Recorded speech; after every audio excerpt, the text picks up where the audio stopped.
Welcome, finalists, to episode 6 of the Vault podcast. I am Waltz, as always, joined here by Rio. How's it going, Rio? It's going wonderful today, and today's episode is sponsored by us. Sure to have your Ospoos every morning. It's a wonderful way to start your day. Huge thanks to Ospoos for, of course, always supporting the podcast. Biggest sponsor out there. We can't get enough of the Ospoos. Today we're going to bring you, we don't have a guest or anything special, but we wanted to kind of do, again, just a deep dive into what's going on in the competitive scene, because, boy, do we have a lot to talk about, a lot of exciting updates. We're definitely going to be talking about some of the announcements coming out, like the Pro League, coming out later. So we got a lot to get into. But, first off, as always, we want to recap what has been happening in the professional scene and what are we looking forward to. So, Rio, you want to start us off with that first event we have? Yeah, absolutely. So the first thing that we had since our last podcast we recorded was there was a Pro Hub Sunday event. And in this Pro Hub Sunday, it was Halto's Finest that ended up winning it. And Waltz, weren't you casting that one? I was, yes. I got to cast that with Merch from Meech and Merch. A fantastic guy. Greg Caster actually did the commentary for me on the side while I was doing the play-by-play.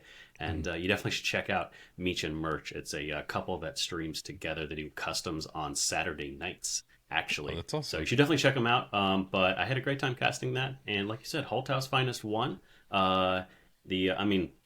Fantastic players. Yeah. Makes sense. They actually, I believe this was the first time Pro Hub Sunday did a low loser bracket. So they had a double elimination bracket for the first time. They figured out how to fit that in to a 2-1.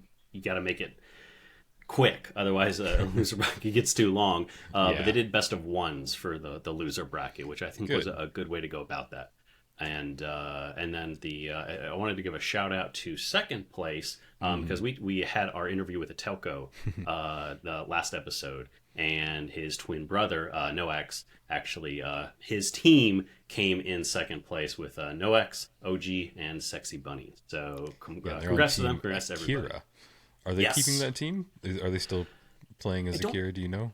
I don't think so. So. So I'm pretty sure he's swapping it up with a couple other players, although they did do quite well. I'm pretty sure they're kind of shopping around and trying out some new stuff.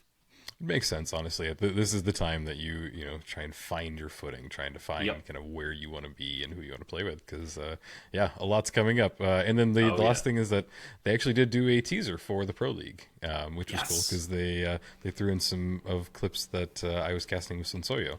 So that was the first time that they dropped or made any announcement about the Pro League, and we will get into what the Pro League is here in a little bit.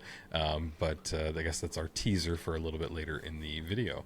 That was a wonderful event. I was able to watch pretty much that whole event on that Sunday, and really fun to watch Halto's Finest as they kind of made it through the bracket and got up there and finally ended up winning. But that moves us on to the next really big event. That was the Powershift tournament done by Big Bad Beaver.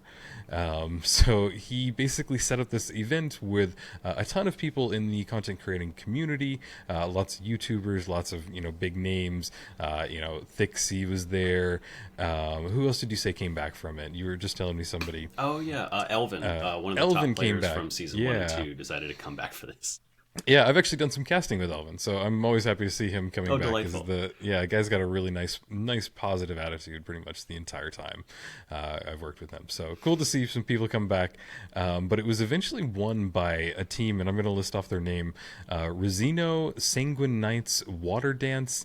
Help me out with this one again. There, Waltz, Akazo, and finally Young. So they ended up taking it away. And then I do want to give honorable mention to our fourth place team, which was included Lamp, Rowan, Thixie, Jar Jar, and Lamprey. I just think it's kind of funny that Thixie ended up in fourth, so I wanted to point that out. Love you, Thixie, but still kind of funny.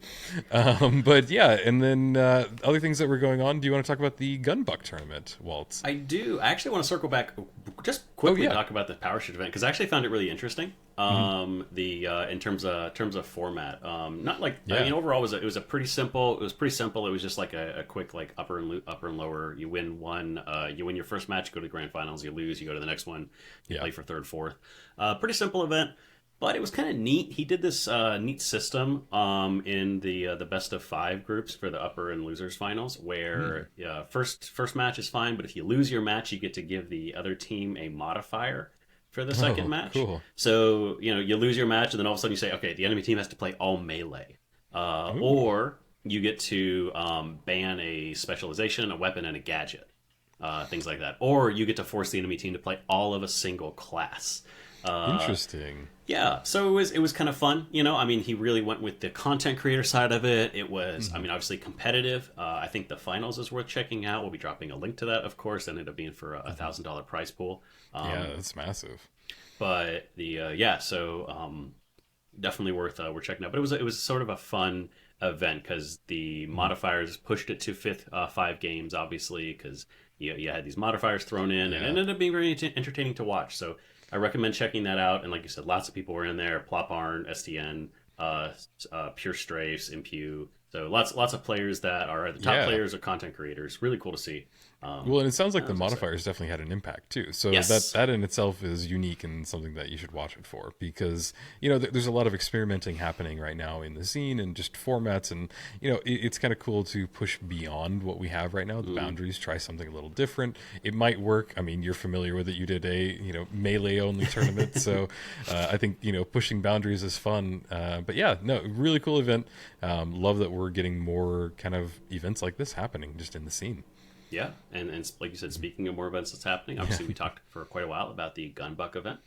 We will drop some links to those as well. It was a 3-weekend-long event where he did have 8 teams going off for about a $300 prize pool. It was either I believe it was $300.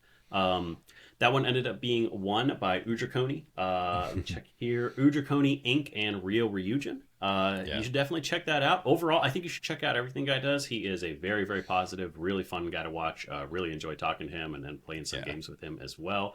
The grand finals, we know Udrakoni. Udrakoni won a Pro Hub Sunday that you casted, I think. Yes. So the at the end of the day, ended up kind of being a big fish in a small pond. The grand finals itself was a pretty convincing stomp, but if anything, you can definitely check out the games before that, but you can also watch the finals for a really good showcase of sort of the skill differential in the game and just how disparate that can be. Yeah, no, I agree, and it is cool too that he had some of his viewers, his teammates, some people that are in his Discord just competing against a really high tier team. So that in itself is pretty cool. It was a little bit of a stomping, like you said, but still cool that we are getting people just so involved from the lower level all the way up to the top. So yeah, it was fun to watch. That's awesome. Yeah. And then we have a pretty big event that both Waltz and I were actually a part of. It was the Ape Squad event. So just a very quick overview. Ape Squad is they're a Discord, but they're also an in-game clan, and they tout themselves as the top clan in the game right now. And basically they decided to put on a tournament and have a massive prize pool. Do you remember what the prize pool was? Oh, it's 17. It's listed in my notes. $1,750 prize pool, and really there was a lot of signups, a lot of teams. It was a 3v3 final round format, and there were upper brackets, there were loser brackets, and this is just a very quick overview. Do you want to, Waltz? Do you want to kind of give an overview because you were the main caster in this event? Yes, I was working with Sansoyo from Ape Squad to go ahead and put this together. Also, huge shout out to Justin and Seal. Seal doing some of the observing, Justin doing observing, and all of the production. Really impressive stuff. As well as, of course, the ever-present Burrito Supreme doing a lot of the background kind of organization. Fantastic event.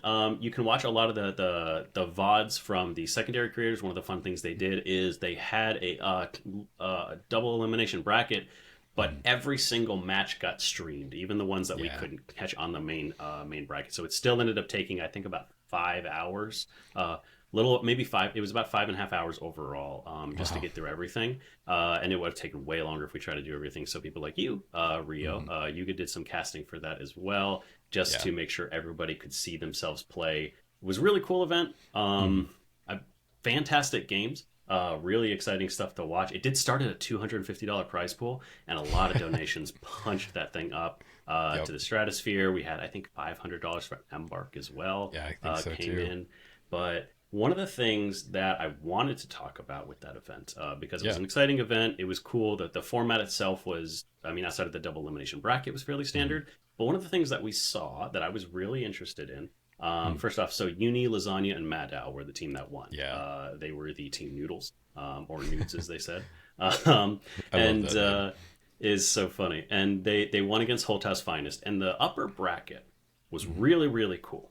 Because the upper bracket finals, the grand finals, went to 5 games, and it was a light, medium, heavy versus a medium, medium, heavy, which we don't really see a lot of non-mirror matchups. Yeah. And we just had our conversation with the telco about how he thinks light, medium, heavy is the main one, and you know, I mean, considering what we saw, maybe that's correct, but the medium, medium, heavy was actually really holding on. And then the final match, Lasagna running on medium of the light, medium, heavy team was running gas mines and basically won the event on gas mines. The final cash out of the final event, his team gets wiped, they were going to lose, and then the mine gets set off and they can't steal it because of the gas. It was a tournament of sort of, I think, a competition of sort of metas in a way, and it was exciting because we haven't really seen that in the game. It's pretty much been, there's an established composition, there's an established things you use, and this kind of turned that on its head. So I was excited. What did you think about that event as you were watching and casting? Yeah, no, I actually saw every game that I cast was light, medium, heavy. So every single one. I saw a wide variation, mostly with the light class. Saw a lot of people running the LH1, but we did even see a dagger get in there. So there was really kind of just a lot of variation in within that light, medium, heavy, but every single one was kind of exactly as a telco predicted. Maybe we are moving that way, and you know, it's a whole nother discussion too, but I do feel that the game kind of is designed to lend towards that. That is what is maybe supposed to be the overall meta. So it's really quite cool to see that everything's kind of falling in line and that we actually are getting that almost naturally, I want to say. I don't think that it's been forced on anybody. I don't think anybody has like made the hard decision that like, no, we have to run this, because like you just said, there were people running outside of that. There were medium heavies, compositions, and I just think that the kind of the diversity and just the amount of things that can happen within those is cool. And I think that I think that overall it's really cool just to see light, medium, heavy really kind of shining, maybe in the first event ever. Yeah. So far. We have. It's neat to see that start to crop up, and we've seen it, glimmers of it showing up, but it is, I think, firmly entrenched as a very good composition at this point. You know, it is a top composition. You can win with it. You can win with more stuff than that, which is neat to see, and that's what we want, because we want diversity. We want to be able to not go into a match and see the same thing overall. And some of the balance updates, like removing, removing 2 charges of nades and nerfing that a little bit, because nades were the gadget, and once you remove that, all of a sudden you can justify picking up something like gas mines. So.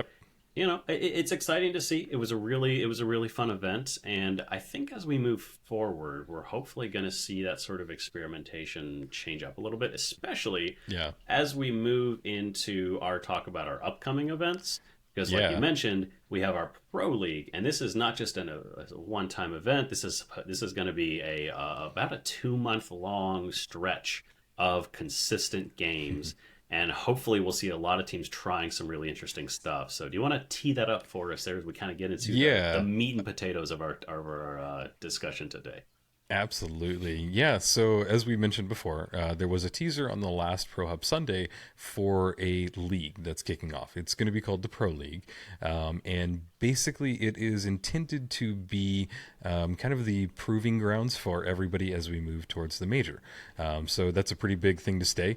But they have worked with they've worked with talent, they have worked with players, we have worked with people all throughout the scene. They've gotten feedback on what works as a good bracket, what's a good way to really filter the top teams to the top, and overall I'm really impressed. Now, I'm a little biased because I was a part of that process, so were you, Waltz.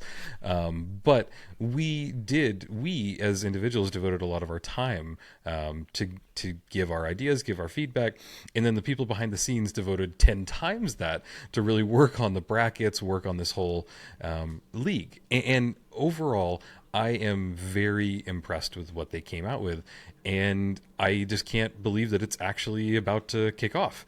I think that, that's a really just quick overview. Did I miss anything, Waltz? Is there anything you want to add just to kind of where we are with the Pro League right now? Yeah, no, I think you summed it up really well. We'll get into kind of the nitty gritty of what it's going to look like. But no, you're right. It's a really fantastic effort. And I know there was for a while, it was like, all right, well, we wanted to kind of wait. And we talked to Mickey a little bit about sort of the urge to, the desire to stay away from maybe plans that Embark had and stuff like that. Obviously, as we get a little closer, it's evident there are definitely plans for the major. We heard some whispers of that from Atelco in the previous episode, so check that out if you kind of want just like the faintest of teasers for that. But yeah, so they decided, it was like, all right, let's go ahead with it. Let's actually set the stage for what things could look like. And you kind of alluded to this, but what we're doing here and what the Pro Hubs crew are basically setting up is a blueprint for what a future competitive finals league could look like. How do you structure that? How do you fit the different game modes in? How do you make this work in a competitive, more than just a single day event that I know Breakout has done? Breakout did similar things.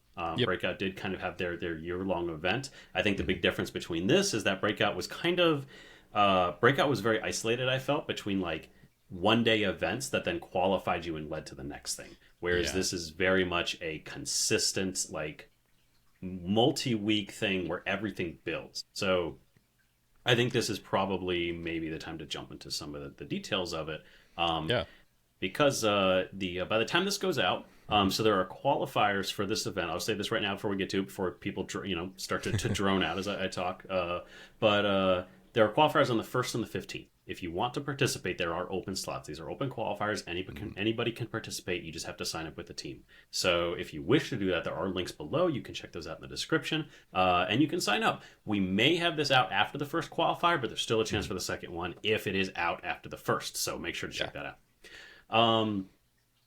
As we get into the details of event, basically it's going to be in 3 stages. It's really cool. So there's 3 stages to this. There's 2 separated regions. So they actually have separated NA and EU into their own disparate regions, which I really like because server switching is never fun for anybody. It just makes things hard. But the first stage is it's essentially an extended group stage. It is a round robin cash out format. So everybody is going to be playing cash out, much like you may have seen in the Embark show match events, or maybe even throwing it back to Twitch Rivals or some of my events with cash out group stages. You get points based on how you perform in the cash out games, and that starts to build up over the course of 4 weeks. They're going to have 2 games a week for 4 weeks, and actually get to see teams develop and change over that time, which is really exciting. Yeah. Well, and I love that there's so many frequent games, I should say, from just from 2 standpoints, basically. From a esports standpoint, as in we're going to get continual events. So people are going to know that, hey, we can tune into this, we can watch the scene, we can watch people as they grow and play as teams, or even follow my favorite team. And I know that that'll happen twice a week. And I think that that's just really exciting. And then from a player's perspective, it gets them a lot of chances to play with a lot of different teams, a lot of different talent, and really kind of work their way up and build up points, everything. And I think that it really is a good way to build onto something else. And it should be noted that this is season 0 that they're launching with. We're hoping that this is still kind of more of a, let's say, a beta approach. So things will change and maybe be fine-tuned if we find out that the format doesn't work. But it's still such a big undertaking that they've really taken on. And I think that that's what's exciting about this. just that, yeah. And so I love that I'm going to be able to watch, cast, and see just so many different finals games going on. And just seeing how the meta evolves, and how I'm hopeful that there are some new teams that come up through this. Like, I'm glad that we're doing qualifiers. They are inviting some teams, but there are, chances for other people. And like, I was talking to Scroy. I actually ended up casting my games on the Ape Squad event with Scroy, and I was talking to him, and he's really excited about it because he's building a team right now to work in the to compete in the qualifiers. So there are people that are really kind of competitive in the scene that are wanting to jump in there, that are not kind of the top tier people that are invited. A lot of these groups that will have the chance to adapt and change, and the way they've also structured as well, you play for 2 weeks, then you get a chance to adjust your team if somebody's not feeling it, if things are just not going well, you can adjust things, which is really cool. But like you said, the consistency is going to be huge, and I think that is going to do a lot to build some viewership, like you alluded to. The idea that it's like, oh, hey, like if somebody says, I want to watch top tier finals, well, it's like, okay, well, you got to wait 3 weeks for this next event to happen. It's like, no, every Wednesday, every Saturday, you can check out these games. Here are the set times, here are the set dates, watch it. And so they have this set cash out modes, and I'm really glad they used cash out, because I think it's important to build it as a unique mode. We talked about cash out, and I think they've found decent ways with their points system to try and make sure that it can be as competitive as possible, especially with a very long form, very very long form. You're going to be playing, like you said, 8 different play days, and each time you play, you're going to play 3 games. So that's a total of 24 cash out games that you're going to be playing over the course of those 4 weeks, which is going to be, if the top doesn't rise to if the best teams don't rise to the top at that point, then you are not the best team. That's really exciting. But then they move on to essentially kind of a mini tournament for the region. So NA and EU are both going to play in their own double elimination bracket final round 3v3 tournaments, where you get the chance you get seeded based on your placements. So the group stage matters, which is nice. But you do have the chance to make it through, and you get points based on your placements. So even if you aren't the best at cash out, you still have the chance to get a bunch of points and to push forward if you're really, really good at final round, which I think is really nice, because there are teams that are going to excel at various at different aspects of the game. You need to be good at both overall, but if you are stronger at one, that will buoy you up a little bit more. So we get to end sort of the each individual region season with their own separate tournaments that will wrap things up and go to a grand finals. And then the really exciting part is essentially kind of a mini major before Embark's major. I say mini major. It's basically going to be as big. We'll see a lot of the same names. We're going to have EU and NA face off against each other. The regions are going to come together, seeding based on each relative region's points and how they're doing. And then we get to see the teams duke it out and really get to see who is currently the best team in the world, or at the very least in these 2 regions. I know there are a lot of Asian events that are going on that we're not privy to as often, but yeah, it's exciting. I think it's a really good format. And like you said, I know we had some input on it, but I think they came down on something really solid. I completely agree. And I love the fact that each region is isolated up until the very end. Because just people that aren't aware, right now most events are open up to pretty much anybody. And with that, we do have to have server switching, like Walt said. And it usually puts one of the teams at a disadvantage. And for those of y'all that haven't played on high ping, it's a different game. You have to kind of lead your shots. You have things that don't register as much. We frequently, Waltz and I play with a guy who's in Ireland, and I have watched him, and his goo gun doesn't land. So it's really just kind of a different story. So we kind of eliminate all of that, and you let the teams duke it out in their own ping, in their own area, and it does let kind of that filter to the top. And then finally, after all the dust is settled on your region, you then take the top teams and let them fight it out. And I think that that's just a really good way of dealing with kind of all the stuff that maybe people are not aware of from just a viewer's standpoint, but from kind of a planning and a player's perspective, it's huge. So I think we will see the top EU teams, and that's what I'm really excited for. I'm excited to see who ends up being the top EU teams and who ends up being the top NA teams, because right now I can just think of like who are the top teams, and that's it's a pretty small list, honestly, but I'm still excited to grow that list and see each region. And as the scene grows, it'll continue to develop more in each region as well. It's very similar to like Counter-Strike and some other scenes that have worldwide scenes. So I love it. Start somewhere. Yeah, and like you said, like I think when you look at the top teams, like you said, there's not many top teams, but I think that's because there's mostly top players. And the players don't really have an established team. I mean, you look at, Bert's Holthouse Finest for a long time was 223 and Ambers, but they are, they've gone through their split up and things like that. And outside of those teams, I mean, there are, like, I could point to teams. I mean, Saints won with Mickey and someone, and they've pretty much stayed consistent.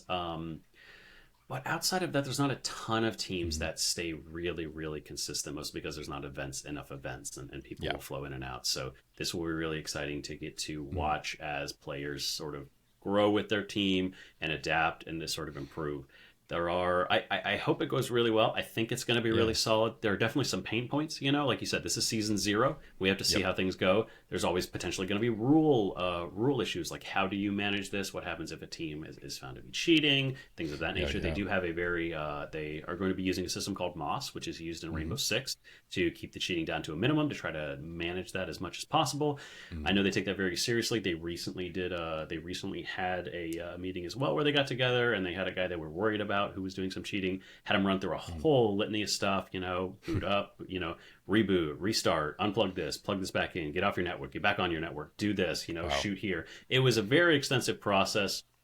They're doing everything they can to keep this is under control, Definitely some potential production things. It's going to be twice a week, 3 hours for each region. So that's 6 hours twice a week, 12 hours a week. It doesn't seem like a lot, but especially for the production side, it's going to be a lot. Hopefully they can split that as much as possible, make sure that people kind of have a little bit of a give and take, so they don't have to be involved all the time. But there's definitely going to be some growing pains, and I'm hoping that people give it the grace it needs as we move forward, and also the willingness to gently critique, right? It's not going to be perfect, but understanding that there is a desire to improve, because I know these guys really want to make it as good as possible. And anything, like, as you're looking forward to this, what are some potential pain points that you see with this, Rio? Potential pain points. I think that the biggest thing that I'm going to probably throw out there is that teams are going to change. You're going to have some people that just want to dip out, people that want to sub somebody in. And I know that they have kind of gone over the subbing thing. And I believe the final rule was that you're allowed one team change per season. Right? You can swap out your rosters midway through the play dates. And I don't know, I can't remember the extent to which you could swap out each roster, like maybe 2 players or something like that. And you get a sub. So you have a 4-team roster, or a 4-player roster that you can work with, and you can swap that up in dedicated slots. So there's options for it. But like you said, we're going to run into teams dropping out entirely or wanting to switch somebody. Yeah, or we've even seen it where, people have an event and then you can't get a hold of your third player. What are we going to do then? Are we going to reschedule the event? Are we going to disqualify them? Are we going to make them play with 2 people? That has been discussed, but those are things that just the real world issues, I think, are really what's going to probably be the most difficult part. Just kind of things that just happen. You don't expect it, but, something will happen. Maybe, a whole team's internet, they were all playing together and somebody, dropped water on their computers. Who knows? There's weird things, and we don't want to kind of get rid of potential talent because of, something in the real world. But that is going to be just what I see as the biggest pain point. But beyond that, I don't know. I really kind of struggle to find more than that hasn't been addressed in the back scene and in the back end.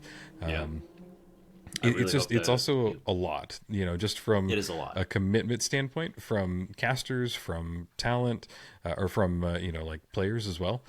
Some people might not be able to make all the play days just because of life. So I don't know. That's my thoughts so far.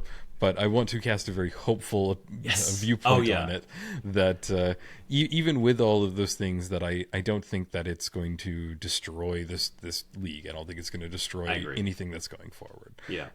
And I asked that question obviously just to kind of ask you what you see might be the struggles, because I think there will, like you said, there's going to be things that come up. But I agree. I think they are in a place to manage it. And again, I am really, really excited for this. I think this is going to be. I hope that this will be the sort of the kick we need to get the competitive scene started and to really see what sort of response there has. And who knows, maybe we take this and, come next year after the major, maybe we see 2 to 3 seasons of this, maybe we see this like progress further. And I think that'd be really exciting. No, and I think it's a time to be hopeful for sure. Yes. Mainly because I think that one thing that we wanted to talk about today too was that Embark has been present on nearly every event that's been happening. They've been throwing in money to the prize pool. They've been advertising for it. So something recently has changed where we have more attention from them than we have had in the last year plus of the game being there. So I think that if the Pro Leagues does this well, I think that it will be kind of a what's the word, like a guide to what's going to happen in the future. Yeah, a template, perfect. Yeah, and I think that's really exciting. It does come with a lot of stress and some pressure behind it to do it right. But I love that. I think that if anybody was going to do it, I think that the Pro Hubs community was going to do it, and I'm honored to be a part of it. Honestly, I think that's my biggest takeaway. Honored to be a part of it, and just freaking excited. It's very cool. I can't wait. I've wanted something like this since Breakout, because with Breakout it was just so segmented, and like I would go, and even from a casting standpoint, I would go weeks without casting. And there weren't any other events. I couldn't get practice. I couldn't do anything better other than go back through my VOD and like redo what it is. But here, we have a nice team of casters behind the scenes, and you and I are going to work with all of them and just kind of go through it. And I think that, again, from just a casting perspective, is fun to me because I can grow. I'm constantly working on my art, and I believe that you are as well. And just from that perspective, I think it's going to be fun, because if we do end up making it to the major, this is how we hone our art form to give the audience the best show when it comes around. So I don't know. I'm excited, and everything I said previously, because top tier finals is my favorite thing, and just seeing players evolve, teams evolve, really just kind of grow. I don't know. I can't wait. No, I can't agree more. No, it's going to be really, really exciting, and like you say, the Breakout. So some teams just disbanded entirely. I know over the 3 seasons that Breakout spans. So it will be nice to have something very centered. The actual event itself, like we said, there are qualifiers on the March 1st and March 15th. So mark your calendars. Make sure if you're interested at all, join. Like we mentioned, it is a open qualifier. You can join as long as you have a team. I think they're starting with slots for 12 teams, maybe 14. I can't remember exactly how many teams that they have slots for in the qualifiers, but there's plenty of slots for you to sign up. You should be able to get a slot. It is going to be like a modified Swiss format, so even if you don't feel like you're the strongest team, you're quickly going to get sorted into the teams that are also not as strong, so you might have a chance to go further, improve a little bit. Mark that. The actual Pro League itself is set to start on April 1st. So nice. I now see maybe how that date was potentially an ominous one, but I think it's going to be. I didn't even think about that. Until just now, I did not realize we were starting the Pro League on April Fool's. So hopefully nobody thinks it's a joke. But yeah, so make sure you're checking out, because like you said, it's probably the most exciting thing to have happened in competitive finals so far. I think this is sort of the start of the next step. This is the next evolution of what competitive finals looks like. And there have been so much behind it, so many steps to lead up to it to get to this next step. So, I think that basically covers everything that we know that's going on. I just want to throw out to everybody, let us know if there's any events going on that we don't know about. We will happily cover it if you're doing something tiny with your little Discord, or if there's a massive event going on like Ape Squad's event. Let us know. We want to engage with this community as much as possible, and if you've listened to us yap in any episode, or even all the way through this episode, feel free to let us know about anything. All of our contacts should be below the video. We're also going to post some stuff about the Pro League in the video, or below the video. We have some, the announcement video. We have a link to the signups. Anything else, Waltz, kind of that I'm missing? No, I mean, yeah, we're going to get all that down there. We do appreciate everybody watching. And, it was a busy February, lots of stuff going on. It's going to be a busy March. We don't have Yeah. many events other than that are set in stone, but there are things that will be happening, and we'll keep you updated on those as we move forward. So stay tuned. We're going to try and get more interviews for you as well as we move forward. And maybe one day we'll get the lauded Embark interview. Fingers crossed. We'll see how that goes. But no, I think you're right. I think we are pretty set. So we will let you guys get going. Make sure to stay tuned. But until next time, we'll be right here on the Vault. Have a good one.